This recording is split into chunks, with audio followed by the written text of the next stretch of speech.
Bismillahirrahmanirrahim. Innal hamdalillah nahmaduhu wa nasta'inuhu wa nastaghfiruh wa na'udzu billahi min shururi anfusina wa sayyiati a'malina. Man yahdihillahu fala mudilla lahu wa man yudlil fala hadiya lahu. Wa ashhadu an la ilaha illallah wahdahu la syarika lahu wa ashhadu anna Muhammadan 'abduhu wa rasuluh. يا أيها الذين آمنوا اتقوا الله حق تقاته ولا تموتن إلا وأنتم مسلمون. يا أيها الناس اتقوا ربكم الذي خلقكم من نفس واحدة وخلق منها زوجها وبث منهما رجالا كثيرا ونساء واتقوا الله الذي تساءلون به والأرحام إن الله كان عليكم رقيبا. يا أيها الذين آمنوا اتقوا الله وقولوا قولا سديدا يصلح لكم أعمالكم ويغفر لكم ذنوبكم ومن يطع الله ورسوله فقد فاز فوزا عظيما. أما بعد فإن أصدق الحديث كتاب الله وأحسن الهدي هدي محمد صلى الله عليه وعلى آله وسلم وشر الأمور محدثاتها وكل محدثة بدعة وكل بدعة ضلالة وكل ضلالة في النار. Alhamdulillah, kita bersyukur pada Allah Subhanahu wa taala pada hari ini Rabu pagi menjelang siang 19 Jumada Tsaniyah 1436 Hijriah, kita kembali duduk bersama di dalam kajian rutin Islam langsung dari Masjid Imam Syafi'i, Banjarmasin, Kalimantan Selatan. Salawat dan salam semoga selalu Allah berikan kepada Nabi kita Muhammad sallallahu alaihi wa ala alihi wasallam, pada keluarga beliau, para sahabat, serta orang-orang yang mengikuti beliau sampai hari kiamat kelak. Dengan nama-nama Allah yang husna dan sifat-sifatnya yang mulia, saya berdoa, Allahumma inna nas'alukal huda wat tuqa wal afaf wal ghina. Wahai Allah, sesungguhnya kami memohon kepada Engkau ilmu yang bermanfaat, rezeki yang kami memohon kepada Engkau petunjuk, ketakwaan, sifat kesucian dan juga kekayaan. Amin ya rabbal alamin. Bapak, Ibu, saudara-saudari, para pemirsa Roja TV dan juga para pendengar Radio Roja dan seluruh kaum muslim yang mengikuti kajian ini, tema yang kita angkat pada kesempatan kali ini adalah hadis sahih tentang keutamaan surat-surat Al-Quran. Maksud tema ini adalah nantinya di dalam kajian ini saya akan menyebutkan hadis-hadis sahih yang menyebutkan tentang surat fulani, surat yang ada dalam Al-Quran, misalkan surat Al-Fatihah, keutamaannya apa. Kemudian surat Al-Baqarah, keutamaannya apa. Maka itu adalah inti dari tema ini. Kalau ada yang bertanya, apa hal yang paling kita bisa pelajari dan bisa kita ambil dari tema ini? Maka jawabannya adalah yang pertama, kita di dunia ini akhirnya mengetahui bahwa jangan di antara manusia dengan manusia, di antara si fulan dengan si fulan, di antara surat-surat Al-Quran saja terdapat keutamaan. Surat Al-Fatihah lebih utama dibandingkan surat yang lain dari sisi ini. Surat Al-Baqarah lebih utama dari surat yang lain dibandingkan surat yang lain dari sisi ini. Ini menunjukkan bahwasanya Allah Subhanahu wa taala telah meninggikan satu dengan yang lainnya. Seperti misalkan firman Allah Subhanahu wa taala dalam Al-Qur'an, tilkar rusulu faddalna ba'dahum ala ba'd minhum man kallamallah wa rafa'a ba'dahum darajat. Artinya, itulah para rasul yang telah kami tinggikan sebagian mereka daripada sebagian yang lain. Ada yang Allah Subhanahu wa taala, rasul yang Allah Subhanahu wa taala bicarai langsung, ada yang Allah Subhanahu wa taala berikan kekuatan dengan Ruhul Kudus dan semisalnya. Ini Bapak Ibu saudara-saudari, ini menunjukkan agar kita lebih paham tentang hikmah dari penciptaan Allah Subhanahu wa taala. Dan kalau sudah kita pahami ini, maka kita akan tambah tegar menghadapi permasalahan-permasalahan dunia. Oh, si fulan diberikan kelebihan oleh Allah Subhanahu wa taala melalui hartanya. Dengan harta tersebut dia bisa beramal. Si fulan diberikan kelebihan oleh Allah Subhanahu wa taala melalui kekuatan tubuhnya. Dengan kekuatan tersebut dia bisa mengabdi diri kepada Allah Subhanahu wa taala untuk menggapai pahala yang besar. Si fulan diberikan kecerdasan otak, dengan kecerdasan tersebut dia bermanfaat untuk kaum muslim. Maka tidak bisa disamakan Nabi Musa dengan Nabi Isa, dan tidak bisa disamakan Nabi Ibrahim alaihi salam dengan Nabi Muhammad sallallahu alaihi wasallam. Setiap orang mempunyai kelebihan masing-masing, maka galilah kelebihan tersebut. Sebegitu juga di dalam surat-surat Al-Quran. Surat-surat Al-Quran mempunyai keutamaan masing-masing dibandingkan surat-surat yang lainnya yang juga di dalam Al-Quran. Ini pelajaran yang menarik dalam kehidupan kita sehari-hari. Jadi kalau seandainya ada orang, misalkan saya berbicara tentang tugas saya, misalkan sebagai seorang ustadz.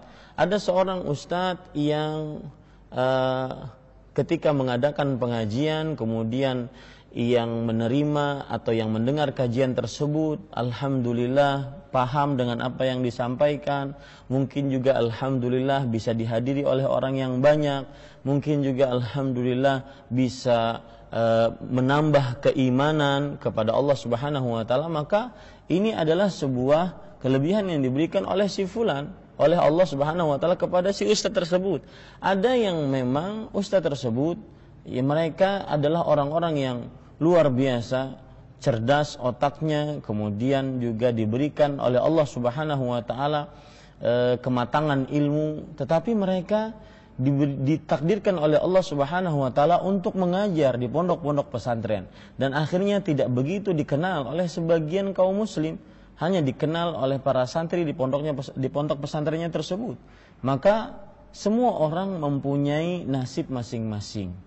Ya, sebagaimana dan semua orang mempunyai kelebihan masing-masing, tidak bisa disamakan satu dengan yang lainnya. Ini yang membuat kita akhirnya tidak hasad dengan satu ustadz dengan yang lainnya. Begitu juga antara kaum muslim, yang satu diluaskan rezekinya, yang satu dimudahkan dari sisi yang lain, maka tidak akan ada hasad satu dengan yang lainnya. Kalau kita memahami ini baik-baik, maka kita akan tegar, kokoh, kuat, istiqamah dalam menjalankan syariat Allah Subhanahu wa taala. Ini pelajaran menarik dari bahwa setiap surat mempunyai kelebihan-kelebihan masing-masing. Sebagaimana manusia mempunyai kelebihan masing-masing, sebagaimana bahkan para rasul mempunyai kelebihan masing-masing, bahkan para malaikat mempunyai kelebihan masing-masing, mempunyai tanggung jawab masing-masing. Kemudian para pemirsa yang dirahmati oleh Allah dan seluruh kaum muslim yang mengikuti kajian ini, kalau kita perhatikan, ketika kita membaca Al-Quran, maka sebenarnya kita sedang beribadah kepada Allah Subhanahu wa ta'ala. Oleh karenanya, pada kesempatan kali ini, sebelum saya menyebutkan hadis-hadis sahih yang menunjukkan tentang keutamaan bacaan atau surat-surat dalam Al-Quran, maka saya ingin mengambilkan sebuah perkataan yang sangat menarik dan tulisan yang sangat menarik dari Fadilatul Syekh Saleh bin Fauzan Al-Fauzan hafizahullahu ta'ala. Beliau menyebutkan tentang dawabitul ibadah as-sahihah, kaidah dalam beribadah yang benar. Ya, dawabit al-ibadah as-sahihah. Karena kita sekarang berbicara tentang ibadah, baca Al-Quran adalah ibadah yang sangat dianjurkan. Bahkan Allah Subhanahu wa ta'ala berfirman tentang bacaan Al-Quran, innal ladzina yatluna kitaballah wa aqamus salata wa anfaqu mimma razaqnahum yarjuna tijaratan lan tabur. Artinya sesungguhnya orang-orang yang membaca Al-Quran, mendirikan salat bersedekah dari apa yang telah kami berikan rezeki kepada mereka, mereka berharap sebuah perniagaan yang tidak pernah merugi, sebuah perniagaan yang senantiasa selalu untung. Ini disebutkan oleh Allah dalam surat Fatir ayat 29. Makanya kita sekarang berbicara tentang ibadah, yaitu ibadah membaca Al-Quran yang sangat agung. Bapak Ibu saudara-saudari yang dimuliakan oleh Allah, oleh karenanya saya ingin memberikan muqaddimah, yaitu berupa muqaddimah yang penting yang disebutkan oleh Syekh Shalih Fauzan Al-Fauzan tentang kaedah-kaedah beribadah yang sahih. Kaedah-kaedah beribadah yang sahih. Saya ambilkan yang berkaitan dengan perkara kita saja, ya, yang berkaitan dengan perkara kita. Yang pertama, beliau mengatakan annaha tauqifiyah. Bima'na annahu la majala lirra'i fiha bal la budda an yakuna al-mashru'u laha huwa Allah subhanahu al-mashru'u laha huwa Allah subhanahu wa ta'ala kama qala ta'ala li nabiyhi fastaqim kama umirta wa man taba ma'aka wa la tatghaw. Artinya bahwasanya ibadah apapun jenisnya yang Allah subhanahu wa ta'ala syariatkan itu adalah tauqifiyah. Apa arti tauqifiyah? Bahwasanya tidak ada tempat, ruang untuk ra'yu, untuk akal masuk di dalamnya. Murni, ya, pemberian ibadah tersebut syariat dari Allah Subhanahu wa taala. Beliau mengatakan akan tetapi harus yang mensyariatkan ibadah tersebut adalah hanya Allah Subhanahu wa taala. Ini makna tauqifiyah, dan itu adalah kaidah yang pertama dalam beribadah, dengan kaedah-kaedah yang benar, dengan ibadah-ibadah yang benar. Sehingga ibadah kita bukan hanya sekedar sholat, bukan hanya sekedar puasa, bukan hanya sekedar baca Quran. Yang hafal Quran banyak, yang membaca Al-Quran dengan suara yang merdu banyak. Tetapi Allah Subhanahu wa ta'ala berfirman, innama yataqabbalullahu minal muttaqin. Sesungguhnya Allah hanya menerima dari orang-orang yang bertakwa. Artinya tidak semua orang yang membaca Al-Quran diterima amal ibadahnya. Nah, kita ingin bagaimana amal ibadah tersebut benar sehingga berkualitas tinggi dan diterima oleh Allah Subhanahu wa ta'ala. Maka salah satu kaedahnya adalah ibadah tidak adalah tauqifiyah, tidak ada ruang untuk ra'yu di dalamnya. Bahkan yang harus terjadi adalah ibadah tersebut hanya disyariatkan oleh Allah Subhanahu wa ta'ala. Sebagaimana firman Allah, kata beliau kepada Rasulullah sallallahu alaihi wasallam, yaitu fastaqim kama umirta wa man taba ma'aka wa la tatghaw. Luruslah sebagaimana yang engkau diperintahkan atasnya, dan orang-orang yang bertaubat bersama engkau, dan janganlah menyimpang. Ini dalil yang menunjukkan bahwasanya ibadah tersebut adalah tauqifiyah. Kemudian juga Allah Subhanahu wa taala berfirman, in attabi'u illa ma yuha ilayya. Artinya sesungguhnya yang aku ikuti hanya yang diwahyukan kepadaku. Ya, yang aku ikuti hanya yang diwahyukan kepadaku. Kalau para pemirsa ingin mengetahui tadi ayat fastaqim kama umirta wa man taba ma'aka wa la tatghaw, itu Allah Subhanahu wa taala sebutkan di dalam surat Hud ayat 112. Kemudian juga ayat yang saya bacakan tadi, in attabi'u illa ma yuha ilayya. Sesungguhnya yang aku ikuti hanya yang diwahyukan kepadaku. Nah, ini dalil-dalil yang menunjukkan bahwasanya ibadah itu tauqifiyah. Arti tauqifiyah sekali lagi tidak ada ruang untuk akal, untuk ra'yu masuk di dalamnya. In attabi'u illa ma yuha ilayya. Ini disebutkan dalam surat Al-An'am ayat 50. Kemudian juga Allah Subhanahu wa taala berfirman dalam perkara ini, yaitu summa ja'alnaka ala syari'atin minal amr fattabi'ha wa la tattabi' ahwa'al ladzina la ya'lamun. Artinya, kemudian kami telah jadikan engkau wahai Nabi Muhammad sallallahu alaihi wasallam di atas sebuah syariat. Ya. thumma ja'alnaka 'ala syari'atin min qablik. Kemudian kami telah jadikan minal amri. Kemudian kami telah jadikan untukmu di atas sebuah syariat. Maka ikutilah. Lihat kata-kata ikutilah menunjukkan bahwasanya yang di Rasulullah SAW yang harus dikerjakan oleh beliau dan kita mengikutinya, yaitu mengikuti apa yang disyariatkan oleh Allah Subhanahu wa taala. Dan janganlah mengikuti hawa nafsu orang-orang yang tidak mengetahui. Ini disebutkan dalam surat Al-Jathiyah ayat 18. Makanya apabila ada amalan yang belum ada dalilnya dari Al-Quran, belum ada dalilnya dari hadis Rasul, berarti ini namanya adalah mengikuti hawa nafsu. Berdasarkan ayat ini, saya ulangi, apabila ada amalan yang belum ada dalilnya dari Al-Quran dan Sunnah, pasti mengikuti hawa nafsu. Berdasarkan surat Al-Jathiyah ayat 18. Ya, ini kaidah penting sekali. Wala tattabi' ahwa alladzina la ya'lamun. Janganlah kamu ikuti hawa nafsu orang-orang yang tidak mengetahuinya. Nah, ini Bapak Ibu, saudara-saudari yang dimuliakan oleh Allah. Saya ulangi sekali lagi perkataan tadi, apabila ada orang yang beramal yang belum ada dalilnya dari Al-Quran dan Sunnah, maka berarti dia mengikuti hawa nafsu. Berdasarkan surah Al-Jathiyah ayat 18. Kemudian para ikhwan yang dirahmati oleh Allah Subhanahu wa taala, hal yang keempat, langsung saya dari poin 1 ke 4 untuk membicarakan kaidah dalam ibadah yang benar, sehingga ibadah kita benar. Kenapa saya pilih poin keempat? Karena itu yang kita butuhkan dalam permasalahan membaca Al-Quran. Coba perhatikan, beliau mengatakan, yaitu Asy-Syaikh Shalih Fauzan Al-Fauzan hafizahullahu taala, annal ibadata muhaddadatun bi mawaqit wa maqadir la yajuzu ta'addiha wa tajawuziha kas salati mathalan. Artinya sesungguhnya ibadah-ibadah itu dibatasi dengan waktu-waktu dan dengan jumlah bilangan. Tidak boleh melanggarnya atau melampauinya, seperti sholat contohnya, kata beliau.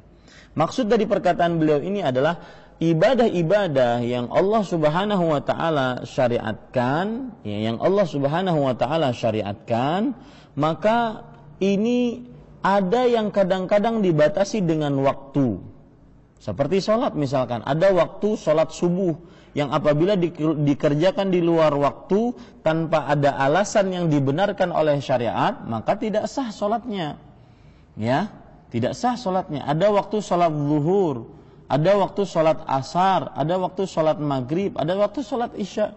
Sekali lagi, apabila dikerjakan di luar waktunya, maka tidak sah sholatnya. Karena Allah Subhanahu wa ta'ala berfirman di dalam Al-Quran, innas salata kanat 'alal mu'minina kitaban mawquta. Sesungguhnya sholat itu diwajibkan atas orang-orang yang beriman pada waktu-waktu yang telah ditentukan. Berarti apabila ada orang sholat subuh di luar waktunya, ya, puasa Ramadan di luar waktu Ramadan, maka tidak sah sholatnya. Di sini sebagian ulama seperti Muhammad bin Shalih Al-Utsaimin rahimahullahu taala, ayat yang saya bacakan tadi surah An-Nisa ayat 103, ya, bahwa salat telah ditentukan waktunya pada waktu-waktu yang telah ditentukan untuk orang-orang beriman. Nah, Asy-Syaikh Muhammad bin Shalih Al-Utsaimin rahimahullah, beliau mengatakan apabila ada orang meninggalkan salat dengan sengaja tanpa ada alasan yang dibenarkan oleh syariat, padahal dia muslim, baligh, berakal, selain wanita yang haid dan nifas, tetapi dia tinggalkan, maka tidak ada qadha atasnya. Kenapa? Karena kalau dikerjakan di luar waktu berarti dia telah mengerjakan di luar waktu, dan itu perkara yang mengada-ngada dalam agama Islam. Apalagi kadang-kadang nanti ada istilah sedekah, ya, ataupun kafarat atas meninggalkan sholat, maka ini tidak benar. Kalau ditinggalkan dengan sengaja tanpa ada alasan yang dibenarkan oleh syariat, padahal dia muslim, baligh, berakal, selain wanita yang haid dan nifas, maka pada saat itu yang ada di hadapan dia hanya bertaubat kepada Allah Subhanahu wa taala. Ya, tidak ada kafarat salat. Misalkan setelah salat zuhur salat lagi 4 rakaat. Ketika ditanya, "Kenapa ini?" Karena ingin mengganti salat zuhur yang dulu ditinggalkan. Maka ini belum ada contohnya dari Rasul sallallahu alaihi wasallam. Yang jelas ibadah itu dibatasi dengan waktu. Begitu juga dibatasi dengan waktu, contohnya misalkan mengkhususkan bacaan-bacaan salat. Mengkhususkan bacaan-bacaan Al-Quran pada hari tertentu, pada bulan tertentu, pada malam tertentu, maka ini memerlukan dalil dari Al-Quran, ya, karena pembatasan tersebut kalau seandainya ada, sungguh akan dijelaskan oleh Rasul Sallallahu Alaihi Wasallam.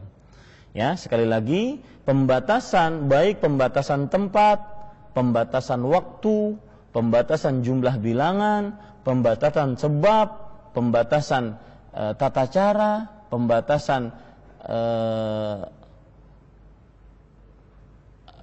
ada 6, pembatasan satu lagi saya lupa, itu harus dibarengi dengan dalil. Tidak bisa dibarengi dengan karena menganggap ini baik, tidak bisa. Ya, kenapa? Karena semua orang kadang-kadang kalau kita menganggap ini baik, maka yang satu menganggap ini baik, yang satu menganggap ini tidak baik. Jadi tidak ada standar baku, maka hancurlah agama ini nantinya. Maka Bapak Ibu saudara-saudari, pembatasan waktu misalkan dalam pembacaan ayat Al-Quran yang akan kita sebutkan. Ya, nanti ada misalkan keutamaan surat Al-Kahfi, membacanya hari Jumat. Hari Jumat, kemudian keutamaannya diberikan cahaya. Jarak antara dia membaca sampai ke Baitul Atiq. Ya, ke Baitul Atiq. Maka ini keutamaan yang dibatasi dengan hari Jumat. Kalau dibaca hari Kamis, maka nggak kena keutamaannya. Begitu pula, kembali kita ke permasalahan yang pertama tadi, bahwa pemberian keutamaan ini benar-benar murni milik Allah Subhanahu wa taala. Tidak boleh seseorang menentukan kalau misalkan membaca sholawat keutamaannya ini, kecuali berdasarkan dari ayat Al-Quran ataupun wahyu dari Allah Subhanahu wa taala kepada Nabi kita Muhammad sallallahu alaihi wa ala alihi wasallam. Nah, ini yang kita maksudkan dari mempelajari kaidah ibadah yang benar, ya, kaidah ibadah yang benar, sehingga kalau seandainya kita mendapati amalan yang bersifat mutlak, bebas, umum, tidak dibatasi, maka jangan pernah kita batasi, karena pembatasan memerlukan dalil, ya, pembatasan memerlukan dalil. Seperti misalkan firman Allah Subhanahu wa taala dalam surat Al-Baqarah, Al-Hajju Ashhurum Ma'lumat. Artinya haji itu pada waktu-waktu yang telah ditentukan. Ya, haji pada waktu-waktu yang telah, pada bulan-bulan yang telah ditentukan. Maka apabila ada orang menunaikan ibadah haji di waktu selain yang telah ditentukan, maka hajinya tidak sah. Sebagaimana ayat tersebut menunjukkan akan hal itu, dan ayat tersebut adalah surat Al-Baqarah ayat 197. Ya, ini. Jadi kebalikannya, apabila ada ibadah yang umum, maka jangan pernah kita batasi kecuali dengan dalil. Karena ketika, apalagi nanti dibarengi dengan keutamaan-keutamaan. Ketika kita membatasi sesuatu, kemudian dibarengi keutamaan, misalkan beristighfar. Saya beri contoh misalkan, ya, beristighfar pada malam Jumat sebanyak 1000 kali. Keutamaannya maka akan melunaskan hutang. Maka lihat, ini beberapa pembatasan-pembatasan, ya, beberapa pembatasan-pembatasan. Maka pembatasan-pembatasan ini kalau kita lihat, beristighfar bacaannya tertentu. Oke, kalau kita perhatikan bahwa istighfar memang ada dalilnya dari Al-Qur'an. Dalam surat An-Nuh Allah Subhanahu wa taala berfirman, "Fastaghfiru rabbakum tsumma tubu ilaih. Innahu kana ghaffara. Yursilis samaa'a 'alaikum midrara wa yumdidukum bi amwal wa banin wa yaj'al lakum jannat wa yaj'al lakum anhara." Maka Nabi Nuh alaihi salam berkata, sebagaimana disebutkan oleh Allah dalam firman-Nya, beristighfarlah kalian kepada Rabb kalian. fastaghfir rabbakum innahu kana ghaffara. Sesungguhnya Allah adalah Maha Pengampun. Ini perintah umum untuk beristighfar. Tetapi ketika beristighfar kemudian dibatasi dengan malam Jumat, kemudian dibatasi dengan jumlah bilangan, berarti pembatasannya adalah waktunya, kemudian jumlah bilangannya, kemudian tempatnya mungkin di masjid atau di rumah atau di kamar, maka ini memerlukan dalil. Apalagi nanti disebutkan keutamaannya. Keutamaannya adalah melunaskan hutang. Nah, mana dalilnya bahwasanya kalau beristighfar 1000 kali malam Jumat di kamar, kemudian mungkin tata caranya harus ada lilin di depannya, maka melunaskan hutang. Mana dalilnya? Nah, ini yang menunjukkan apa yang disebutkan oleh penulis, yaitu Syekh Saleh Fauzan Al-Fauzan hafizahullah ta'ala, bahwa annal ibadah muhaddadatun bimawaqit wa maqadir la yajuzu ta'addiha wa tajawuziha kas-salati mathalan. Bahwa ibadah-ibadah tidak diperbolehkan untuk dibatasi dengan waktu-waktu dan takaran-takaran, jenis bilangan, jumlah bilangan.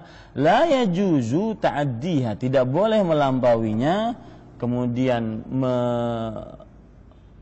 melampaui batasnya, seperti sholat, seperti haji, ya, seperti puasa. Allah berfirman di dalam surah Al-Baqarah ayat 185 kalau tidak salah, syahrul ramadhan alladzi unzila fihi al-Qur'an hudan linnas wa bayyinatin minal huda wal furqan. Bulan Ramadan yang diturunkan di dalamnya Al-Qur'an sebagai petunjuk bagi manusia dan juga keterangan-keterangan dari petunjuk dan juga pembeda antara yang hak dan batil. Faman syahida minkumus syahra falyasum. Barang siapa di antara kalian yang menyaksikan bulan Ramadan, maka berpuasalah pada bulan tersebut. Nah, ini nanti sangat erat kaitannya dengan perkara, yaitu keutamaan membaca ayat suci Al-Qur'an. Keutamaan mengkhususkan surat tertentu pada waktu tertentu, pada tempat tertentu, jumlah bilangan tertentu, maka ini memerlukan dalil. Taib.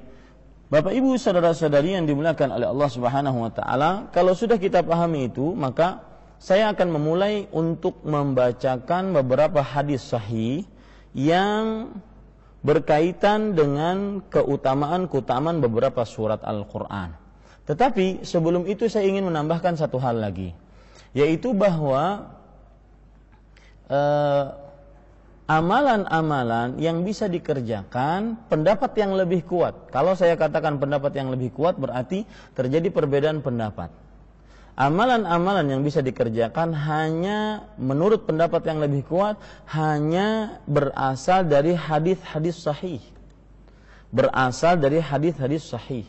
Ini disebabkan dengan beberapa sebab. Yang pertama, yaitu hadis-hadis sahih kita akan yakin mengerjakannya. Kenapa? Karena hadis tersebut berasal dari hadis yang sahih dari sabda Rasulullah sallallahu alaihi wasallam. Yang kedua, kenapa kita hanya bersandar kepada hadis-hadis yang sahih, lemah, kemudian lemah sekali, apalagi sampai palsu kita tidak menggunakannya? Maka sebab yang kedua yaitu bahwa fi sahihil ahadits ghaniyun an saqimiha, sebagaimana dikatakan oleh Sufyan bin Masruq Ats-Tsauri rahimahullahu taala, bahwa sahih, hadis-hadis sahih itu sudah mencukupkan kita dari hadis-hadis lemah. Apa maksudnya? Kita mengamalkan hadis-hadis sahih saja itu sudah kewalahan, ya, belum sampai habis umur kita, ternyata hadis-hadis sahihnya belum semua kita kerjakan. Bagaimana kalau ditambah dengan hadis-hadis yang lemah? Ini para ikhwan yang dirahmati oleh Allah. Kemudian sebab yang ketiga, yaitu hadis yang sahih itu dikategorikan sebagai hadis yang maqbul dalam ilmu kaidah hadis. Jadi kalau kita belajar ilmu mustalah hadis, ilmu kaidah hadis, maka ada namanya taqsimul hadis bi'tibari qabulihi wa raddih. Pembagian hadis ditinjau dari diterima atau tidak diterimanya hadis tersebut. Hadis-hadis yang diterima, hadis-hadis yang maqbul, ini adalah hadis sahih li ghairihi, hadis hasan li ghairihi. Ini hadis-hadis yang diterima. Hadis-hadis yang lemah, hadis-hadis yang ditolak atau hadis-hadis mardud, yaitu hadis-hadis yang lemah sekali, kemudian mungkar, kemudian syadz, kemudian palsu, ya. Nah, ini berarti hadis lemah tidak bisa digunakan. Kenapa? Karena dia termasuk adalah bagian hadis yang ditolak, tidak bisa dikerjakan. Ya, ini 3 sebab. Jadi yang pertama, kenapa kita hanya menggunakan hadis-hadis yang sahih, terutama juga dalam fadhailu suwaril Quran, keutamaan surat dalam Al-Quran. Yang pertama yaitu hadis sahih tersebut membuat kita yakin bahwasanya ini memang bersumber dari wahyu Allah Subhanahu wa taala melalui lisan Rasul sallallahu alaihi wasallam. Kemudian yang kedua, saya ulangi ya, bahwasanya hadis sahih tersebut mencukupkan kita dari hadis-hadis yang lemah. Dalam artian kita mengerjakan hadis-hadis yang sahih saja itu sudah cukup sangat menyibukkan diri kita untuk beribadah kepada Allah, menegakkan peribadatan kepada Allah. Bagaimana kalau seandainya disambung dengan atau ditambahi dengan hadis-hadis yang lemah.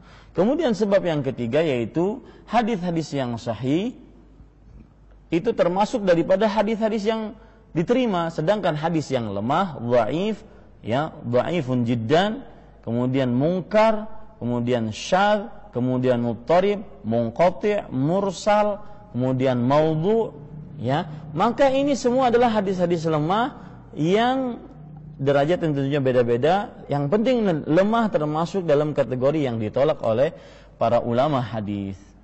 Itu 3 sebab. Sebab yang keempat, kenapa kita hanya menggunakan hadis-hadis yang sahih? Karena para ikhwan yang dirahmati oleh Allah Subhanahu wa taala, jumhur ulama yang mengatakan boleh mengamalkan hadis sahih, hadis lemah, tetapi dengan syarat, mereka mengatakan bahwasanya syaratnya adalah tidak boleh berkeyakinan ketika mengamalkan hadis lemah tersebut Rasulullah SAW mengerjakannya, karena itu masih menunjukkan keraguan-raguan. Ya, maka bagaimana kita beramal sedangkan kita tidak boleh meyakini amalan tersebut pernah dikerjakan oleh Rasul Sallallahu Alaihi Wasallam. Kemudian sebab yang kelima yaitu kenapa kita hanya menggunakan hadis sahih dan tidak menggunakan hadis lemah? Karena hadis sahih, ya, ketika seseorang menggunakan hadis sahih, maka dia sebenarnya sedang mencontoh Rasul sallallahu alaihi wasallam dalam hadis-hadis sahih yang tersebut. Dan ulama yang membolehkan untuk mengamalkan hadis-hadis yang lemah, mereka mengatakan bahwasanya asalkan lemahnya tidak terlalu lemah. Ya, dan asalkan juga, ini syarat-syarat mereka, asalkan ada hadis sahih yang menopang atau menjadi dasar dari hadis lemah tersebut. Kalau kita berpikir, ya kenapa lebih baik kita amalkan hadis sahih yang sudah cukup, ya, dibandingkan kita mengerjakan hadis-hadis yang lemah. Wallahu a'lam. Nah, itu sebagai 3 muqaddimah yang saya ucapkan pada pertemuan kali ini. Jadi muqaddimah yang pertama, sebagaimana surat-surat Al-Quran ada keutamaan masing-masing, manusia pun ada keutamaannya masing-masing, malaikat bahkan pun sampai ada keutamaannya masing-masing. Ini membuat kita menggali terus potensi yang ada dalam diri kita untuk menjadi manusia yang terbaik di hadapan Allah Subhanahu wa taala. Inna akramakum indallah atqakum. Dan ini mendidik kita agar tidak hasad dengan orang, agar tidak iri dengan kelebihan yang dimiliki. Sesungguhnya kita memiliki kelebihan yang tidak dimiliki oleh orang lain. Maka galilah itu dan jadilah manusia terbaik. Nabi Muhammad SAW bersabda, khairun nas anfa'uhum linnas. Sebaik-baik manusia adalah yang paling baik dan paling bermanfaat untuk manusia. Muqaddimah yang kedua yaitu tentang kaidah dalam beribadah kepada Allah Subhanahu wa taala. Yang pertama saya sebutkan bahwasanya dia ada tauqifiyah, yaitu tidak ada ruang majal untuk akal, logika, kemudian perasaan masuk di dalamnya. Hanya murni pemberian syariatnya itu dari Allah Subhanahu wa taala. Kemudian yang kedua tadi saya sebutkan kaidah ibadah yang benar, yaitu bahwa ibadah itu dibatasi dengan waktu, dengan jumlah bilangan, maka tidak diperbolehkan untuk keluar dan melampaui dari waktu dan batasan tersebut. Dan tidak boleh pula membatasi sesuatu yang tidak punya dalil. Bahkan para ulama mengatakan man qayyadal mutlaq fahuwa mubtadi. Barang siapa yang membatasi sesuatu yang bebas, yang tanpa dalil, maka dia adalah orang yang mengada-ngada dalam beragama. Kemudian pembahasan yang ketiga sebagai muqaddimah yang sudah saya sebutkan, yaitu pendapat yang paling kuat wallahu a'lam bahwa mengamalkan hadis hanyalah hadis-hadis yang sahih. Adapun yang lemah maka dijauhi, tidak bisa diamalkan. Wallahu a'lam. Sekarang saya ingin menyebutkan keutamaan dari surat Al-Fatihah. Perhatikan hadis riwayat Imam Muslim. Nabi Muhammad sallallahu alaihi wasallam dari Abdullah bin Abbas radhiyallahu anhuma berkata, "Bainama Jibril qa'idun 'inda Nabi sallallahu alaihi wasallam, sami'a naqidan min fawqihi farafa'a ra'sah." Ketika Nabi Muhammad sallallahu alaihi wasallam duduk di hadapan Jibril, maka beliau mendengar naqidan min fawqihi, suara menggelegar dari atas kepalanya. Kemudian beliau mengangkat kepalanya. Faqala, maka Jibril berkata, "Hadza babun minas sama futihal yaum." Artinya ini adalah salah satu pintu dari langit yang telah dibuka hari ini. Lam yuftah qattu illal yaum. Lihat, ini keutamaan-keutamannya. Tidak pernah sama sekali dibuka kecuali hari ini. Artinya pintu itu tidak pernah dibuka kecuali hari ini. Fanazala minhu malak, maka turunlah darinya seorang malaikat. Hadza malakun nazala ilal ard lam yanzil qattu illa al-yawm. Maka disebutkan ini adalah malaikat yang turun ke bumi dan tidak pernah turun sebelumnya kecuali hari ini. Tidak pernah turun sebelumnya kecuali hari ini. Fasallam, lalu ia mengucapkan salam. Wa qala abshir binuraini utitahuma. Maka malaikat tersebut mengatakan, bergembiralah dengan dua cahaya yang telah diberikan kepada engkau, yaitu Nabi Muhammad SAW. Lam yu'tahuma nabiyyun qabluk. Tidak pernah ada nabi seorang pun sebelumnya diberikan dua cahaya ini. Apa dua cahaya tersebut? Fatihatul kitab wa khawatimu suratil Baqarah. Lan taqra biharfin minhuma illa a'taitah. Artinya surat yang dimaksud, cahaya yang dimaksud adalah surat Al-Fatihah dan akhir-akhir dari surat Al-Baqarah. Surat Al-Fatihah dan akhir-akhir dari surat Al-Baqarah, yaitu dua ayat terakhir dari surat Al-Baqarah, dimulai dari, kalau tidak salah, ayat 28 ayat Baqarah itu 285 286, yaitu amanar rasulu bima unzila ilaihi min rabbih wal mu'minun sampai terakhir fansurna 'alal qaumil kafirin. Nah, ini menunjukkan keutamaan surah Al-Fatihah. Dia adalah cahaya yang belum pernah diberikan kepada seorang nabi pun sebelumnya. Dan bahkan surah Al-Fatihah tersebut keluar dari pintu yang belum pernah dibuka sebelumnya, yang membawanya malaikat yang belum pernah turun ke bumi sebelumnya. Ini semua menunjukkan keutamaan surah Al-Fatihah. Dan fi'lan, Bapak Ibu saudara-saudari yang dimuliakan oleh Allah, memang di dalam surah Al-Fatihah terdapat banyak sekali yang sangat luar biasa, ayat per ayatnya. Bahkan kalau seandainya di dunia ini ada Ummul Qura, ya, ada induknya kota, yaitu kota Mekah Al-Mukarramah, karena saking sucinya, disucikan oleh Allah Subhanahu wa taala, maka di dalam Al-Qur'an ada Ummul Qur'an, ya, atau Ummul Kitab. Karena surat tersebut mengumpulkan semua yang ada di dalam Al-Quran.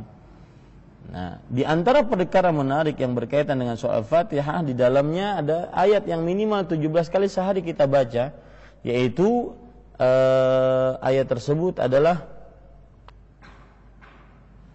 Iyyaka na'budu wa iyyaka nasta'in. Iyyaka na'budu wa iyyaka nasta'in. Maka perhatikan Bapak Ibu saudara-saudari yang dimuliakan oleh Allah, ada perkataan ulama-ulama terdahulu bahwa setiap sesuatu ada sumbernya. Maka sumber kota adalah Mekah Al-Mukarramah, dan sumber surat adalah surah Al-Fatihah, dan sumber surat Al-Fatihah adalah ada pada Iyyaka na'budu wa iyyaka nasta'in. Hanya kepada Engkau kami beribadah ya Allah, dan hanya kepada Engkau kami minta pertolongan. Ini sumber dari seluruh apa yang semua disebutkan dalam syariat-syariat Islam.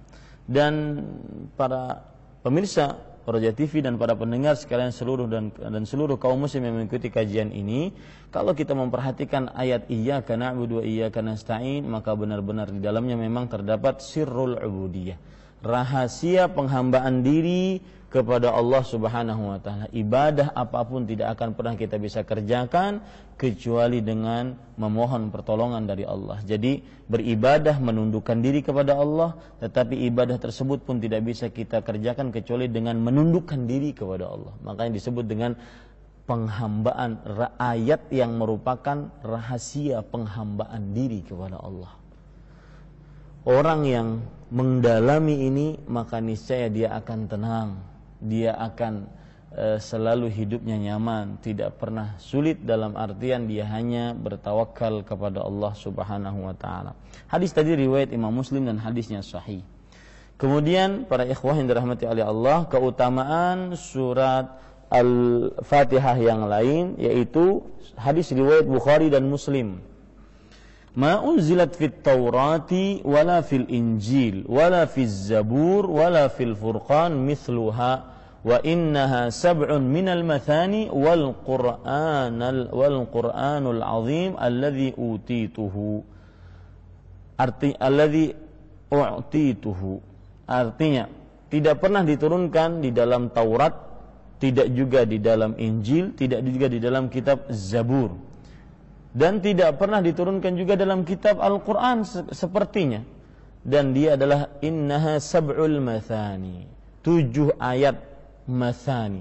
Mathani artinya disebutkan oleh para ulama, di antaranya Al-Mubarakfuri dalam kitab beliau Tuhfatul Ahwadhi, bahwa 7 ayat yang sering diulang-ulang.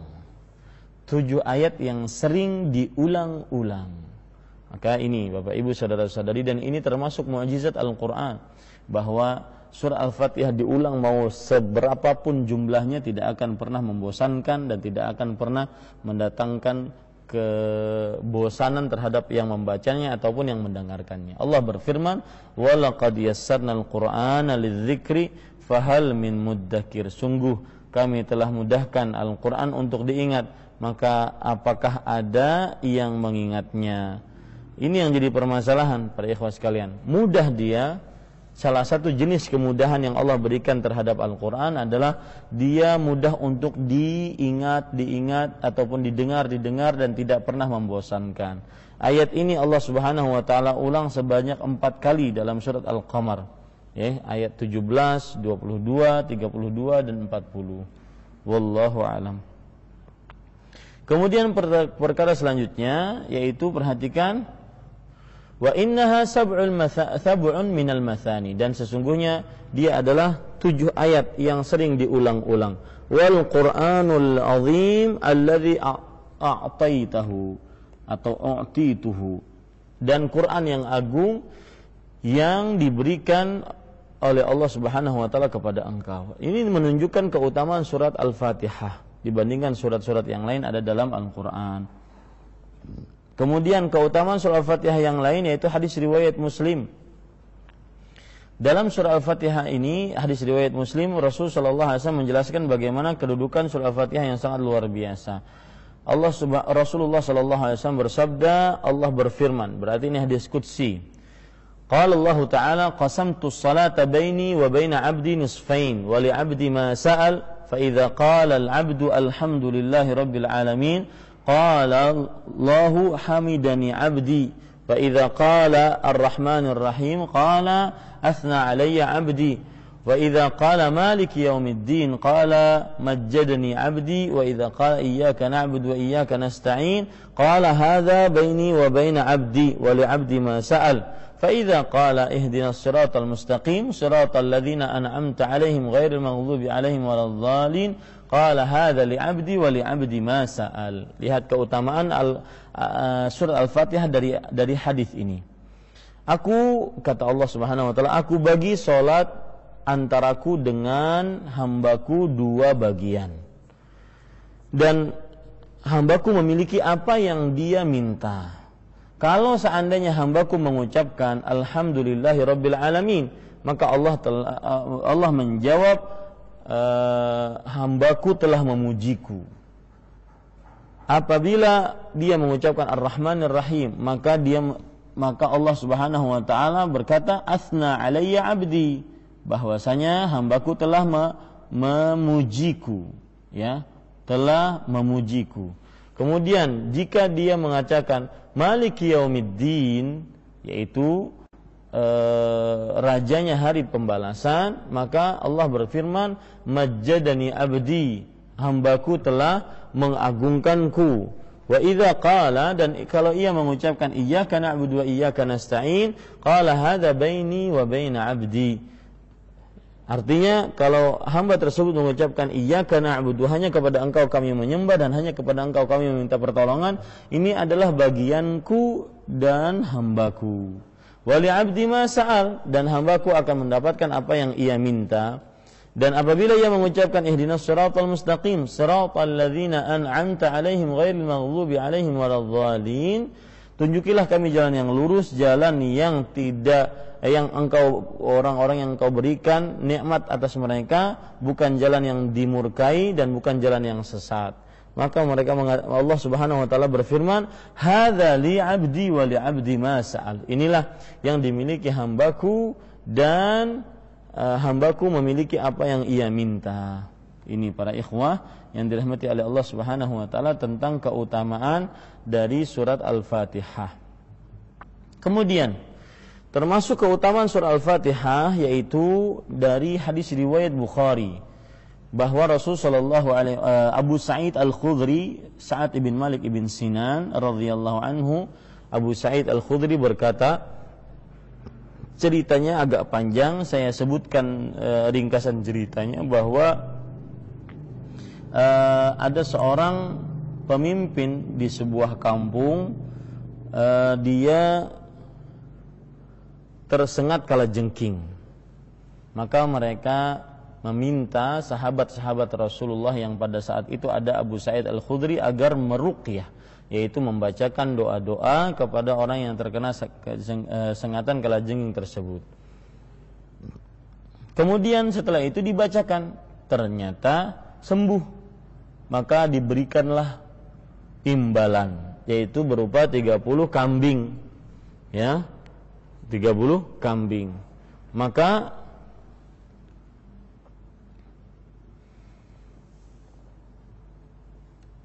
setelah diberikan 30 kambing, maka setelah itu kabar tersebut diberitahukan kepada Rasul sallallahu alaihi wasallam. Nabi Muhammad sallallahu alaihi wasallam menjawab, "Wa ma kana yudrih annaha ruqyah iqsamu wadribu li bisaham." Kenapa kalian tidak mengetahui bahwasanya surat Al-Fatihah itu adalah surat untuk meruqyah?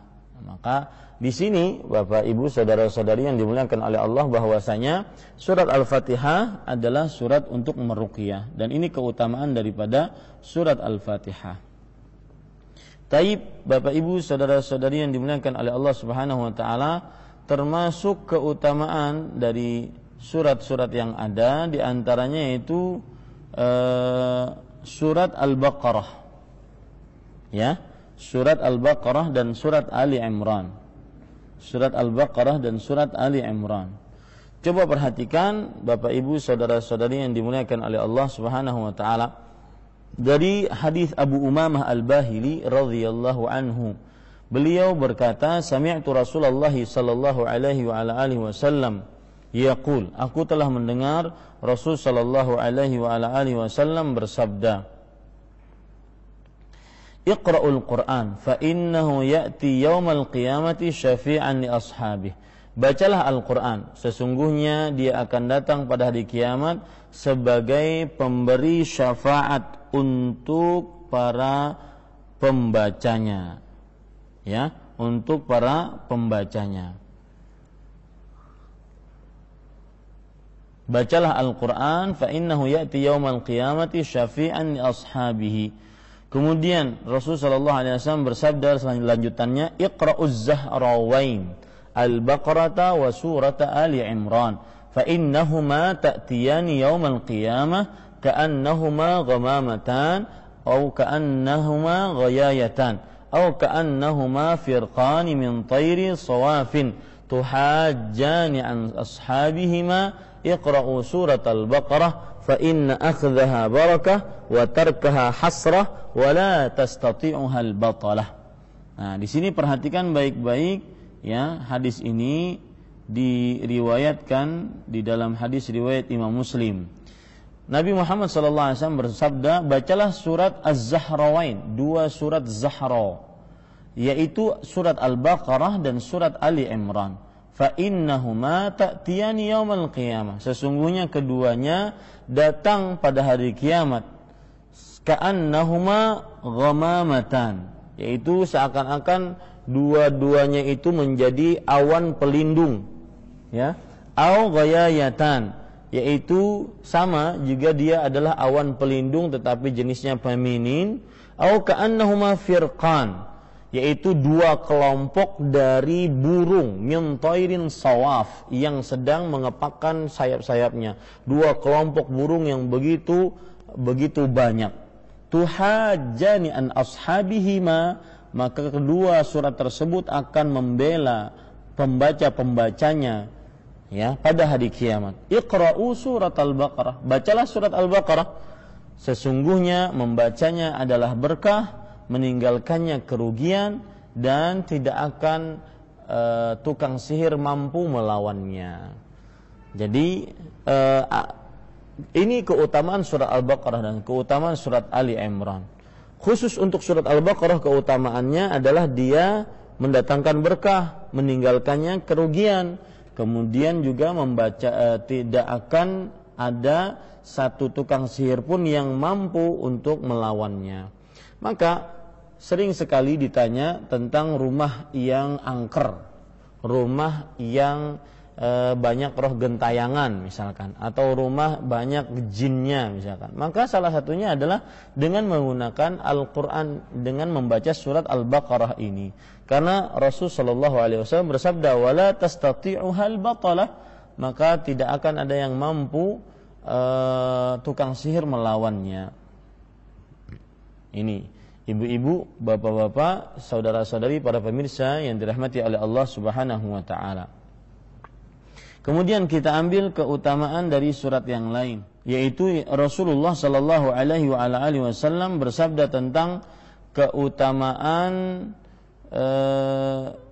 membaca ayat kursi. Jadi dari surat Al-Baqarah di dalamnya ada ayat kursi, yaitu ayat kursi pada surat Al-Baqarah 255. Allah Subhanahu wa ta'ala, Rasulullah sallallahu alaihi wasallam bersabda dalam hadis dari Abu Umamah Al-Bahili radhiyallahu anhu, man qara'a ayatal kursi fi duburi kulli salatin maktubah lam yamna'hu min dukhulil jannah illa an yamut. Artinya, barang siapa yang membaca ayat kursi, ya, yang membaca ayat kursi di setiap selesai sholat fardu, maka tidak ada yang menahannya dari masuk surga kecuali kematian. Apa maksud tidak ada yang menahannya dari masuk surga kecuali kematian? Artinya kapan dia mati maka langsung masuk surga. Ya, kapan dia mati maka langsung masuk surga. Yang membiasakan membaca ayat kursi setelah sholat fardu maka keutamaannya ini. Dan ini hadis sahih, ya, diriwayatkan dalam beberapa keutamaan hadis sahih, di antaranya yaitu bahwa hadis riwayat Bukhari juga menunjukkan tentang keutamaan membaca ayat kursi ini. Di antaranya yaitu hadis riwayat Bukhari, "Idza awaita ila firashik faqra ayatal kursi lan yazala 'alaika minallahi hafiz wa la yaqrabuka syaitanun hatta tusbih." Artinya, jika engkau tidur di atas kasurmu, maka bacalah ayat kursi, maka masih akan selalu ada seorang malaikat penjaga dari Allah, dan tidak akan ada satu syaitan pun yang mendekatimu sampai pagi. Ya, mendengar itu Nabi Muhammad SAW bersabda, "Shadaqaka wa huwa kadzub." Artinya dia telah berkata benar meskipun dia adalah tukang dusta. Dia adalah berkata benar meskipun dia adalah tukang dusta. Dan Rasul sallallahu alaihi wasallam dalam hadis riwayat Imam Ahmad pernah bertanya kepada Ubay ibnu Ka'ab radhiyallahu an, "Ayyu ayatin fi kitabillahi a'zam?" Ayat apa yang ada di dalam Al-Qur'an yang paling agung? Maka Ubay ibnu Ka'ab radhiyallahu anhu menjawab, "Allah wa rasuluhu a'lam." Allah dan Rasulnya lebih mengetahui. Maka Rasul sallallahu alaihi wasallam terus bertanya kepada Ubay ibnu Ka'ab radhiyallahu anhu. Terakhir Ubay ibnu Ka'ab berkata, "Ayatul kursi." Ayat Allah, ayat yang di dalam kitabullah yang paling agung adalah ayat kursi. Maka Rasul sallallahu alaihi wasallam bersabda, "Liyahnikal ilmu abal munzir." Liyahnikal ilmu abal munzir. Artinya semoga Allah Subhanahu wa taala memberikan kepadamu ilmu wahai Abul Munzir. Abul Munzir adalah salah kunyah dari Ubay ibnu Ka'ab radhiyallahu anhu. Kemudian para ikhwah yang dirahmati oleh Allah Subhanahu wa taala, kalau kita perhatikan lagi keutamaan dari surat Al-Qur'an, Rasul sallallahu alaihi wasallam bersabda tentang keutamaan membaca dua ayat terakhir dari Al-Qur'an. Dari surat Al-Baqarah, man qara'a ayatal kursi, man qara'a bil ayataini min akhiri suratil Baqarah kafatah. Artinya barang siapa yang membaca dua ayat terakhir dari surat Al-Baqarah, maka ini sudah mencukupinya, ya, sudah mencukupinya. Kata-kata sudah mencukupinya ini, ibu-ibu, bapak-bapak, saudara-saudari yang dimuliakan oleh Allah, adalah bahwa dijelaskan oleh Al-Hafidz Ibnu Hajar Al-Asqalani dengan berbagai macam tafsiran. Mencukupinya yaitu mencukupi dari keburukan apapun. Yang kedua, mencukupi dari gangguan jin pada malam itu. Kemudian yang ketiga yaitu mencukupi dari sholat malam. Lihat keutamaan membaca dua ayat terakhir dari surah Al-Baqarah, yaitu amanar rasul bima unzila ilaihi min rabbihi wal mu'minun. Ya. Ini Bapak Ibu, saudara-saudari yang dimuliakan oleh Allah Subhanahu wa taala. Kemudian kalau kita perhatikan lagi surat-surat yang lain dari keutamaan membaca ayat-ayat dan surat-surat, yaitu diantaranya kita langsung kepada surat Yasin, ya, membaca surat Yasin. Ada beberapa keutamaan yang disebutkan dari membaca surat Yasin. Rasulullah sallallahu alaihi wasallam bersabda, "Innallaha tabaraka wa ta'ala qara'a Thaha wa Yasin qabla an yakhluqa Adama bi alfi 'am. Falamma sami'atil malaikatul Qur'ana qalu tuba li ummatin yanzilu hadza 'alaihim atau yunzalu hadza 'alaihim wa tuba li alsunin tatakallama bi hadza wa tuba li ajwafin tahmilu hadza." Artinya sesungguhnya Allah Subhanahu wa taala membaca Thaha, surat Thaha dan surat Yasin sebelum diciptakannya Adam 1000 tahun. Ketika para malaikat mendengar Al-Qur'an, maka mereka berkata, "Sungguh baik umat yang diturunkan kepada mereka surat ini, dan sungguh baik lisan yang membicarakan atau menyebutkan ini, yaitu surat Thaha dan surat Yasin. Dan sungguh baik badan atau seseorang yang menghafal surat ini. Hadis ini para ikhwan yang dirahmati oleh Allah Subhanahu wa taala adalah hadis yang lemah, yang tidak bisa dijadikan sandaran hukum sebagaimana disebutkan di dalam kitab Silsilah Al-Ahadits Adh-Dha'ifah ya pada nomor 1248. Kemudian juga dalam hadis yang lain, man dakhala al-maqabir faqara'a surat Yasin khuffifa anhum yawma idzin wa kana lahu bi'adadin man fiha hasanat. Barang siapa yang masuk ke dalam pekuburan lalu ia membaca surat Yasin, maka diringankan atas mereka pada hari itu, maksudnya siksa kubur mereka. Wa kana lahu bi'adadin man fiha hasanat, dan ia akan mendapatkan, yaitu pembacanya akan mendapatkan sebilangan orang-orang yang dikuburkan di pekuburan tersebut. Ya, dia akan mendapatkan pahala sejumlah orang-orang yang dikuburkan di pekuburan tersebut. Jadi kalau seandainya yang dikuburkan di pekuburan tersebut 500 orang, maka dia akan mendapatkan 500 hasanah. Hadis ini disebutkan di dalam kitab Silsilah Al-Hadits Adh-Dha'ifah pada nomor 1246, dan hadisnya adalah hadis yang palsu. Ya, hadisnya adalah hadis yang palsu. Kemudian ada riwayat yang lain, inna likulli syai'in qalban wa qalbul Qur'an Yasin wa man qara'a Yasin kataballahu lahu biqira'atiha qira'atal Qur'ani 10 marrat.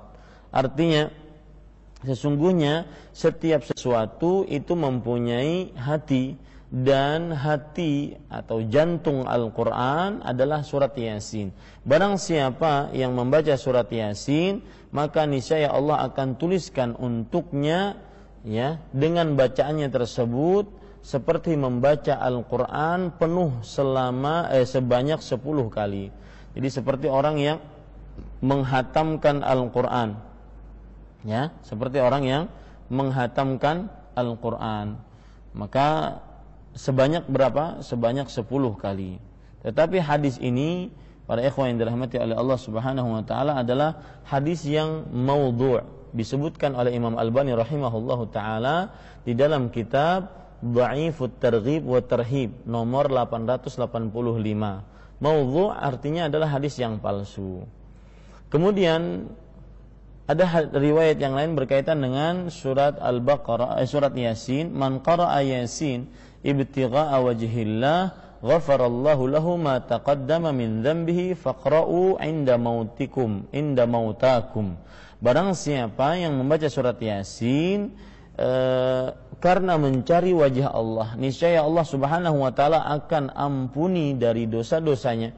Maka bacalah surat Yasin pada orang-orang yang mau meninggal dari kalian. Ya, hadis ini adalah hadis yang lemah, disebutkan oleh Imam Al-Albani rahimahullahu taala dalam kitab beliau Dha'iful Jami' As-Shaghir nomor 5785. Kemudian ada riwayat yang lain yang berkaitan dengan surat Yasin juga, man qara'a Yasin fi sadrin nahar qudiyat hawaijuhu. Barang siapa yang membaca surat Yasin pada siang hari, maka hajat-hajat keperluan-keperluannya akan dikabulkan. Hadis ini lemah, dhaif, disebutkan di dalam kitab Dhaif Mishkatil Musabih yang ditulis oleh Imam Albani rahimahullahu taala pada nomor 2118. Dan para ikhwan yang dirahmati oleh Allah Subhanahu wa taala, sekarang kita menyebutkan, bahkan sebelum saya menyebutkan yang lain, sebagian ulama mengatakan tentang keutamaan surat Yasin, seluruh riwayat-riwayat yang menyebutkan tentang keutamaan surat Yasin ya tidak lebih daripada lemah atau palsu. Tidak lebih, riwayat-riwayatnya adalah riwayat yang lemah atau palsu. Taib, kemudian para ikhwan yang dirahmati oleh Allah Subhanahu wa taala, kita mengambil keutamaan-keutamaan surat yang lain. Di antara keutamaan surat yang lain yaitu surat Al-Ikhlas dan 2 surat Mu'awwidzatain, Qul a'udzu birabbil falaq, Qul a'udzu birabbin nas. Hadis riwayat Imam Muslim dari Abu Darda radhiyallahu anhu, Nabi Muhammad sallallahu alaihi wasallam bersabda, "Ayajizu ahadukum an yaqra'a fi lailatin thuluthul Qur'an." Artinya, apakah salah seorang dari kalian tidak sanggup untuk membaca Al-Qur'an dalam satu malam sepertiga Al-Qur'an? Qalu wa kaifa yuqra'u thuluthul Qur'an? Para sahabat bertanya, bagaimana dibaca sepertiga Al-Qur'an dalam satu malam? Maka Rasul sallallahu alaihi wasallam menjawab, "Qul huwallahu ahad, ta'dilu thulutsal Qur'an." Katakanlah, huwallahu ahad, Allah yang Maha Tunggal, itu senilai dengan sepertiga Al-Qur'an. Para ulama di sini menjelaskan tentang keutamaan membaca surat Al-Ikhlas, berarti dia seperti membaca sepertiga Al-Quran. Maksudnya adalah dia akan mendapatkan pahala seperti itu. Dan maksudnya juga adalah bahwa Al-Quran intinya 3, yaitu yang pertama tentang Tauhidullah, yang kedua kisah-kisah, yang ketiga tentang hukum-hukum halal, haram, dan semisalnya. Maka Qul huwallahu ahad, surat Al-Ikhlas itu membicarakan tentang Tauhidullah, maka berarti dia sepertiga dari Al-Quran. Kemudian ada hadis yang lain riwayat Imam Tirmidzi dari Anas bin Malik radhiyallahu an, anna rajulan qala ya Rasulullah inni uhibbu hadhihi surah Qul huwallahu ahad, faqala inna hubbaka iyyah yudkhilkal jannah. Artinya dari Anas bin Malik, beliau bercerita bahwa seseorang pernah berkata kepada Rasul sallallahu alaihi wasallam, "Wahai Rasulullah sallallahu alaihi wasallam, sesungguhnya aku mencintai surat Al-Ikhlas ini. Aku mencintai surat Al-Ikhlas ini."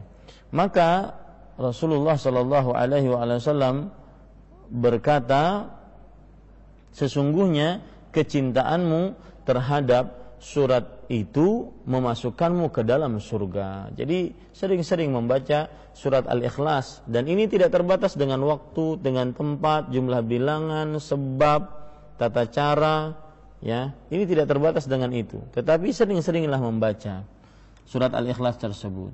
Kemudian dalam hadis yang disebutkan oleh Imam Albani rahimahullahu taala dalam kitab Silsilah Al-Hadits As-Sahihah nomor 589, bahwa man qara'a qul huwallahu ahad hatta yakhtimaha 10 marratin banallahu lahu qasran fil jannah. Barang siapa yang membaca surat Al-Ikhlas sampai selesai sebanyak 10 kali, niscaya Allah bangunkan untuknya sebuah istana di dalam surga. Ya, sebuah istana di dalam surga. Ini para ikhwan yang dirahmati oleh Allah Subhanahu wa taala. Kemudian di sana ada hadis yang lain riwayat Imam Tirmidzi dari Khubayb, dari Mu'ad ibn Abdullah ibn Khubayb ibn Ubayyah.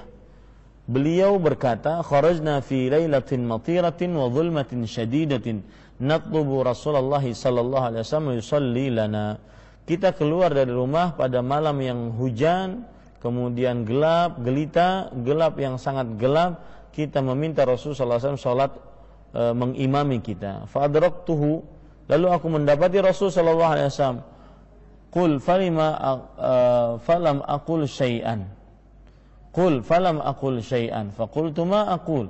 Qul huwallahu ahad wal mu'awwidzatain hina tumsi wa tusbih 3 marrat takfika min kulli syai'. Lalu Rasul sallallahu alaihi wasallam mengatakan, ucapkanlah. Maka kata Mu'ad bin Abdullah, aku tidak mengucapkan apa-apa. Rasul sallallahu alaihi wasallam berkata lagi, ucapkanlah. Maka kata Mu'ad bin Abdullah, aku tidak mengucapkan apa-apa. Lalu aku berkata, apa yang aku ucapkan wahai Rasulullah? Maka Rasul sallallahu alaihi wasallam menjawab, qul huwallahu ahad. Dan 2 surat, qul a'udzu birabbil falaq, qul a'udzu birabbin nas, ketika sore dan pagi sebanyak 3 kali. Maka 3 surat tersebut mencukupkanmu dari segala sesuatu. 3 surat tersebut mencukupkanmu dari segala sesuatu. Nah, ini termasuk daripada keutamaan dari 3 surat ini, Al-Ikhlas, Al-Falaq, dan An-Nas. Kemudian di sana ada hadis riwayat Imam Tirmidzi yang lain yaitu dari Abu Hurairah radhiyallahu anhu bahwa Rasul sallallahu alaihi wasallam pernah mendengar seseorang membaca surat Al-Ikhlas, Qul huwallahu ahad, Allahus samad, lam yalid wa lam yulad sampai selesai. Kata Rasul sallallahu alaihi wasallam, wajabat, artinya dia berhak. Maka Abu Hurairah berkata, wa ma wajabat, apa yang berhak bagi dia? Yaitu kata Rasul sallallahu alaihi wasallam al-jannah, yaitu surga. Maka ini keutamaan membaca surat Al-Ikhlas, ya, mendatangkan surganya Allah Subhanahu wa taala. Kemudian para ikhwan yang dirahmati oleh Allah Subhanahu wa taala, termasuk daripada hadis yang sahih tentang membaca surat Al-Ikhlas, Al-Falaq dan An-Nas, yaitu Rasul sallallahu alaihi wasallam bersabda, "Ya Uqbah, ala u'allimuka suwaran ma unzilat fit Taurah wala fil Zabur wala fil Injil wala fil Furqan mithlahunna la ya'tina 'alaika illa qara'tahunna fiha qul huwallahu ahad, qul a'udzu birabbil falaq, qul a'udzu birabbin nas." Wahai Uqbah, maukah aku beritahukan engkau beberapa surat yang tidak pernah diturunkan dalam Taurat, dalam Zabur, dalam Injil, dalam Al-Qur'an yang semisal dengannya. La ya'tina 'alaika illa qara'tahunna fiha. Tidaklah surat-surat tersebut mendatangimu kecuali kamu membacanya. Surat-surat tersebut adalah Qul huwallahu ahad, Qul a'udzu birabbil falaq, Qul a'udzu birabbin nas. Ini keagungan dan keutamaan dari surat Al-Baqarah. Surat Al-Ikhlas, Al-Falaq dan An-Nas. Kemudian Bapak Ibu saudara-saudari yang dimuliakan oleh Allah Subhanahu wa taala, kita ingin mengetahui keutamaan surat yang lain dan masih banyak lagi surat-surat yang lain. Di antara surat tersebut adalah surah Al-Kahfi, yaitu hadis dari Abu Darda radhiyallahu anhu, Rasulullah sallallahu alaihi wasallam bersabda, "Man hafidha 10 ayatin min awwali suratil Kahfi usima min fitnatid dajjal." Barang siapa yang menghafal 10 surat dari awal surah Al-Kahfi, maka dijaga dari godaan Dajjal. Kemudian di sana ada pendapat yang lain. Kalau tadi awal surat, sekarang 10 ayat terakhir dari akhir surat. Man hafidha min khawatimi suratil Baqarah. Bagian siapa yang membaca dari akhir-akhir surat Al-Kahfi, maka dia akan dijaga dari ujian Dajjal. Ini para ikhwan yang dirahmati oleh Allah Subhanahu wa taala. Itu hadis diriwayatkan oleh Imam Abu Daud dan yang lainnya. Di sana ada hadis yang menunjukkan tentang keutamaan membaca surah Al-Kahfi, di antaranya yaitu membaca surah Al-Kahfi pada hari Jumat. Membaca surah Al-Kahfi pada hari Jumat akan mendatangkan keutamaan, yaitu mendatangkan cahaya dari dia tempat membaca sampai ke Mekah. Nanti di hari kiamat berarti dia akan mendapatkan cahaya tersebut. Di hari kiamat dia akan mendapatkan cahaya tersebut. Ini para ikhwan yang dirahmati oleh Allah Subhanahu wa taala. Ya. Ada lagi hadis yang menunjukkan tentang keutamaan membaca surah Al-Kahfi. Di antara hadis tersebut adalah bahwasanya surah Al-Kahfi mendatangkan ketenangan. Ya, surah Al-Kahfi mendatangkan ketenangan. Sebagaimana yang disebutkan dalam hadis riwayat Imam Ahmad, "Iqra fulan fa innas sakinata nazalat lil Qur'an aw 'indal Qur'an." Artinya, bacalah wahai si fulan, sesungguhnya ketenangan turun untuk Al-Qur'an atau ketika dibacakan Al-Qur'an tersebut. Maka ini Bapak Ibu saudara-saudari yang dimuliakan oleh Allah Subhanahu wa taala, akan yang dimaksud dari surat ini adalah surat Al-Kahfi.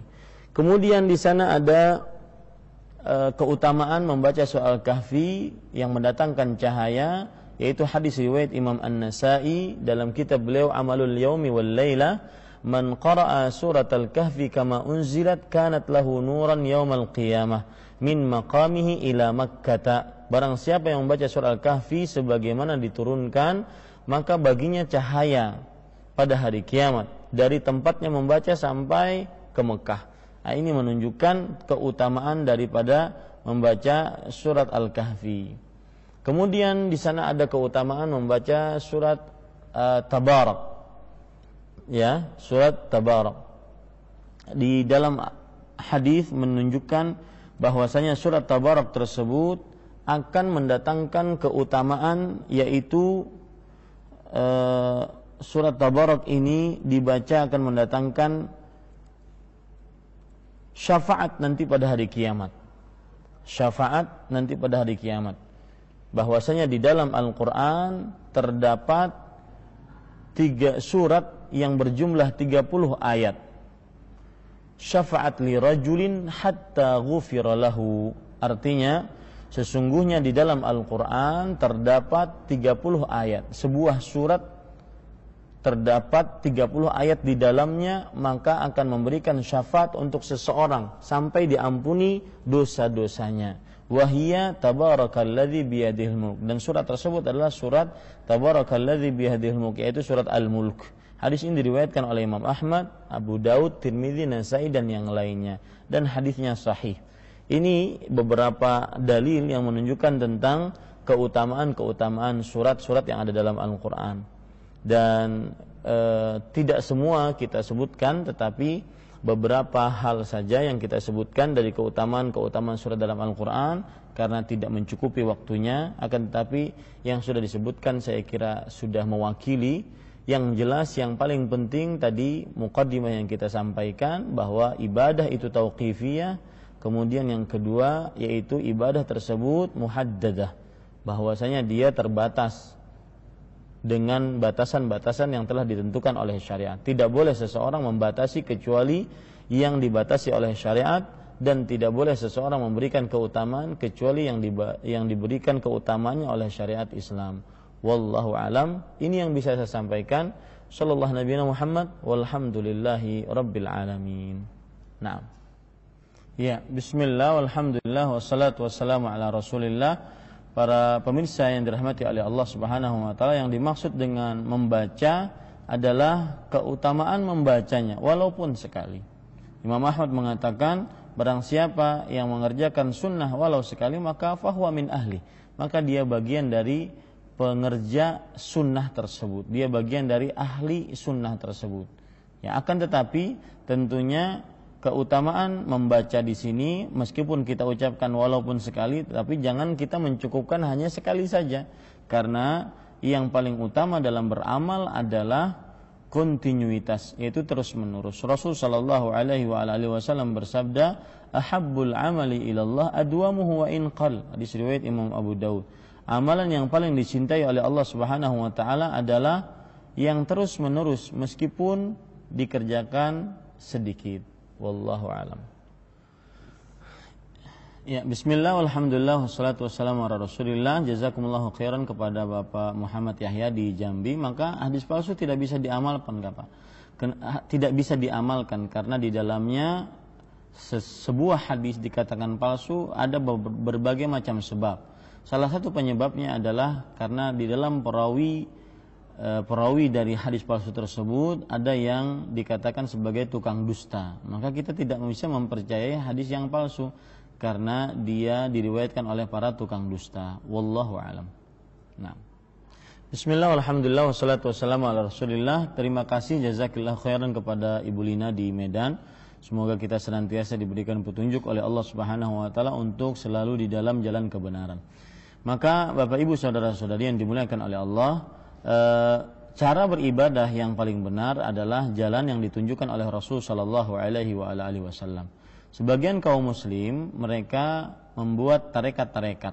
Itu sebenarnya adalah tarekah, itu adalah jalan, tariqah, jalan untuk menghadap kepada Allah Subhanahu wa taala. Maka kita hanya bisa mengucapkan bahwa tariqah, jalan yang paling utama yang bisa menyampaikan seseorang kepada ridha Allah, kepada Allah Subhanahu wa taala, hanya jalan Rasul sallallahu alaihi wasallam. Allah Subhanahu wa taala berfirman, "Wa anna hadza sirati mustaqiman fattabi'uhu wa la tattabi'us subula fatafarraqa bikum an sabilihi. Dzalikum wasaqum bihi la'allakum tattaqun." Artinya, dan ini adalah jalanku yang lurus, maka ikutilah. Dan janganlah mengikuti jalan-jalan yang lain, maka kalian akan terpisah dari jalan yang lurus tadi. Ya, fatafarraqa bikum an sabili. Itulah yang diwasiatkan kepada kalian agar kalian bertakwa kepada Allah Subhanahu wa taala. Maka yang paling baik adalah beribadah sesuai dengan petunjuk Rasul sallallahu alaihi wasallam. Beribadah sesuai dengan contoh dari Rasul sallallahu alaihi wasallam. Apapun jenis amal ibadahnya. Apakah itu salat, puasa, zakat, haji, umrah, berzikir, tata cara berzikir, berdoa, maka lihat apakah Rasul sallallahu alaihi wasallam mencontohkannya atau tidak. Kalau seandainya tidak mencontohkannya, maka jangan pernah mengikuti apa yang belum dicontohkan oleh Rasul sallallahu alaihi wasallam. Karena kita akan dimintai pertanggungjawaban oleh Allah Subhanahu wa taala nanti pada hari kiamat. Apakah kita mengikuti Rasulullah sallallahu alaihi wasallam atau tidak? Dan kita tidak akan dimintai pertanggungjawaban di hari kiamat apakah kita mengikuti orang-orang selain Rasulullah sallallahu alaihi wasallam. Wallahu alam. Naam. Ya, bismillah, alhamdulillah, wassalatu wassalamu ala rasulillah. Maka kembalikan kepada apa yang dicontohkan oleh Rasul sallallahu alaihi wasallam dan apa yang disabdakan oleh Rasul sallallahu alaihi wasallam. Apakah memang ada sabda khusus Rasul sallallahu alaihi wasallam apabila seseorang ingin membangun rumah maka dia harus menghatapkan Al-Qur'an sekian kali, atau dia membaca Al-Qur'an sampai hatam kemudian dengan niatan dia untuk membangun rumah? Maka apabila tidak ada pengkhususan ini memerlukan dalil dan tidak ada dalil akan hal itu, maka lebih baik kita membaca Al-Quran, kemudian setelah itu kita berdoa kepada Allah agar Allah Subhanahu wa taala memudahkan urusan kita. Tetapi apabila seseorang mengkhususkan sesuatu yang belum ada pengkhususannya dari Rasul sallallahu alaihi wasallam, maka ini yang bermasalah. Ini yang dijauhi oleh sebagian ulama karena belum ada contohnya dari Rasul sallallahu alaihi wasallam. Lau kana khairan la sabaquna ilaih. Kalau seandainya itu baik, maka niscaya para nabi dan para sahabatnya radhiyallahu anhum akan lebih dahulu mengerjakannya dibandingkan kita. Dan berapa banyak di zaman Rasul sallallahu alaihi wasallam yang membutuhkan rumah, yang ingin mendapatkan anak. Tetapi apakah Rasul sallallahu alaihi wasallam memberikan amalan seperti itu sebagaimana yang Anda kerjakan? Dan sebagaimana belum ada contoh, maka kita tidak bisa mengatakan boleh dikerjakan, tidak mengapa dikerjakan. Maka kita katakan beribadahlah kepada Allah hanya karena Allah, murni tulus hanya karena Allah Subhanahu wa taala, kemudian berdoa untuk kepentingan-kepentingan kita. Apakah kita ingin mendapatkan rumah, mendapatkan anak, ingin menyekolahkan anak, atau yang semisalnya. Wallahu alam. Nah. Ya, bismillah, alhamdulillah, wassalatu wassalamu ala rasulillah. Jazakillahu khairan kepada Ibu Ida yang bertanya dan meluangkan waktunya untuk bertanya. Semoga kita senantiasa selalu dijaga oleh Allah Subhanahu wa taala dunia akhirat. Maka jawabannya sama seperti yang sudah dijelaskan tadi, bahwa keutamaan surah Al-Fatihah sangat luar biasa. Membaca surah Al-Fatihah sangat luar biasa. Akan tetapi ketika surah Al-Fatihah tersebut dikhususkan pada tata cara yang khusus seperti yang disebutkan di dalam pertanyaan tadi, kita membaca dari mulai Bismillahirrahmanirrahim, Alhamdulillahirabbil alamin, Arrahmanirrahim, Maliki yaumiddin, kemudian ayat yang kelima ataupun ayat yang keempat kalau dihitung dari Alhamdulillahirabbil alamin, maka kita mengucapkan hajat kita. Apakah ini pernah dicontohkan oleh Rasul sallallahu alaihi wasallam? Pernah dicontohkan oleh para sahabatnya? Ada hadis yang menunjang akan hal itu? Ada ayat sebagai dalilnya? Maka kalau belum ada, maka jauhi amalan tersebut karena belum dicontohkan oleh Rasul sallallahu alaihi wasallam. Wallahu alam. Nah, ya. Bismillah, alhamdulillah, wassalatu wassalamu ala rasulillah. Maka jawabannya boleh saja, akan tetapi dilihat artinya benar atau tidak. Misalkan nama anak dengan nama Yusuf, karena dalamnya ada surat Yusuf. Anak perempuan dengan nama Maryam. Kemudian anak laki-laki dengan nama Ibrahim. Kemudian anak laki-laki dengan nama Luqman, boleh saja, ya. Kemudian nama-nama yang lain yang bisa Nuh, ya. Tetapi kalau seandainya artinya tidak benar ataupun artinya bukan sesuatu yang menunjukkan kepada kebaikan, maka dijauhi. Misalkan namanya Al-Baqarah, kan nggak mungkin dikasih nama anak Al-Baqarah. Ataupun nama anak misalkan